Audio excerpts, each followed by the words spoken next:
প্ৰশ্নৰ উত্তৰ থাকে, কাৰোবাৰ মন্তব্যৰ প্ৰত্যুত্তৰ থাকে, কিন্তু প্ৰলাপ বা কৌতুকৰ কোনো উত্তৰ প্ৰত্যুত্তৰ নাথাকে।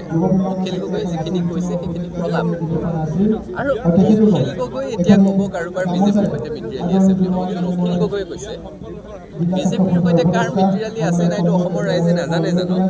নিৰ্বাচন ওচৰ চাপি অহাৰ লগে লগে অখিল গগৈ কোনবোৰ সমষ্টিত বেছিকৈ মনোযোগ দিবলৈ আৰম্ভ কৰিছে, কোনবোৰ সমষ্টিত গৈ কাম কাজ কৰিবলৈ আৰম্ভ কৰিছে, সেই সমষ্টিবোৰত ভোট বিভাজন হ'লে কাৰ লাভ হ'ব, সেইবোৰ কথা ৰাইজে বুজি নাপায় জানো?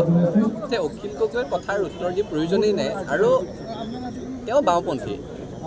এতিয়া ৰাজনীতিত অহাৰ পাছত আঞ্চলিকতাবাদৰ বা জাতীয়তাবাদৰ মুখা এখন পিন্ধিবলৈ যত্ন কৰিছে। অখিল গগৈৰ পৰা ছাত্ৰ সন্থাৰ জাতীয়তাবাদ শিকিব লগা নাই নহয়। তেওঁ এটা কৌতুক, কিন্তু তেওঁক মই জাতীয় কৌতুক বুলিও ক'ব নোৱাৰোঁ, কাৰণ তেওঁৰ জাতীয়ৰ ধাৰণাটো আমাৰ সৈতে নিমিলে।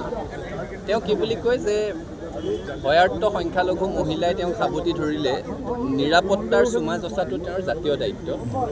চুমা জচাটো যাৰ জাতীয় দায়িত্ব, যিয়ে জাতীয় দায়িত্ব মানে চুমা জচাটো বুজে, তেওঁৰ পৰা জাতীয়তাবাদ শিকিবলৈ গ'লে আচুৰ জাতীয়তাই বাদ পৰিব। গতিকে তেওঁৰ কথাৰ, তেওঁৰ কৌতুকৰ কোনো উত্তৰ দিব লগা নাই বুলি অনুভৱ কৰিছোঁ।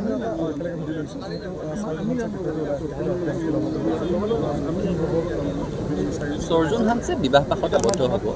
তেখেতে আমাক কিছুদিনৰ আগতে জনাইছে যে তেওঁ ওচৰীয়া ছাত্ৰ সন্থাৰ মজিয়া এৰিব আৰু তেখেতে বিবাহ পাশত আবদ্ধ হ'ব। তেখেতৰ ঘৰৰ পৰাও বিয়াৰ কথা কৈছে আৰু বিয়াৰ তেওঁৰ যোজা চলিছে। আনুষ্ঠানিকভাৱে তেওঁৱেই প্ৰকাশ কৰিলে কথাটো ভাল হ'ব। গতিকে ছাত্ৰ সন্থাৰ যিহেতু এটা নিয়ম আছে যে অবিবাহিত হ'ব লাগিব, তেখেতে বিবাহ পাশত আবদ্ধ হোৱাৰ মাত্ৰই ছাত্ৰ সন্থা ত্যাগ কৰিব।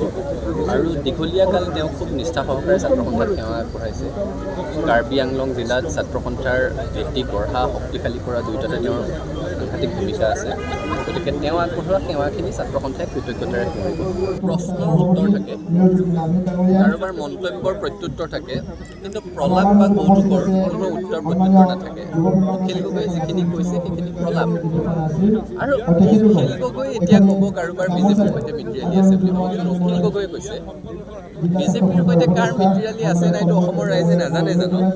নিৰ্বাচন ওচৰ চাপি অহাৰ লগে লগে অখিল গগৈ কোনবোৰ সমষ্টিত বেছিকৈ মনোযোগ দিবলৈ আৰম্ভ কৰিছে, কোনবোৰ সমষ্টিত গৈ কাম কাজ কৰিবলৈ আৰম্ভ কৰিছে, সেই সমষ্টিবোৰত ভোট বিভাজন হ'লে কাৰ লাভ হ'ব, সেইবোৰ কথা ৰাইজে বুজি নাপায় জানো? এতিয়া অখিল গগৈৰ কথাৰ উত্তৰ দি প্ৰয়োজনেই নাই। আৰু তেওঁ বাওঁপন্থী। এতিয়া ৰাজনীতিত অহাৰ পাছত আঞ্চলিকতাবাদৰ বা জাতীয়তাবাদৰ মুখা এখন পিন্ধিবলৈ যত্ন কৰিছে। অখিল গগৈৰ পৰা ছাত্ৰ সন্থাৰ জাতীয়তাবাদ শিকিব লগা নাই নহয়।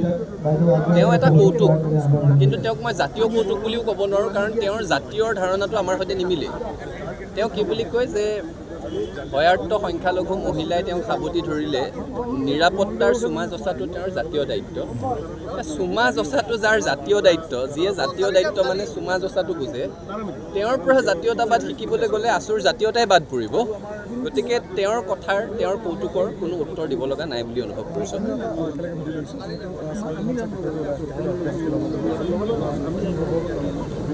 সৰ্জুন হামছে বিবাহ পাশত আবদ্ধ হ'ব।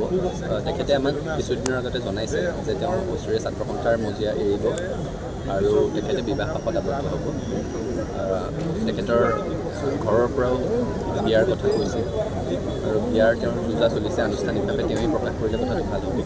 গতিকে ছাত্ৰ সন্থাৰ যিহেতু এটা নিয়ম আছে যে অবিবাহিত হ'ব লাগিব, তেখেতে বিবাহ পাশত আবদ্ধ হোৱাৰ মাত্ৰই ছাত্ৰ সন্থা ত্যাগ কৰিব। আৰু দীঘলীয়া কাল তেওঁ খুব নিষ্ঠা সহকাৰে ছাত্ৰ সন্থাত সেৱা আগবঢ়াইছে। কাৰ্বি আংলং জিলাত ছাত্ৰ সন্থাৰ ভেটি গঢ়া, শক্তিশালী কৰা দুয়োটাতে তেওঁৰ সাংঘাতিক ভূমিকা আছে। গতিকে তেওঁ আগবঢ়োৱা সেৱাখিনি ছাত্ৰ সন্থাই কৃতজ্ঞতাৰে কৰিব।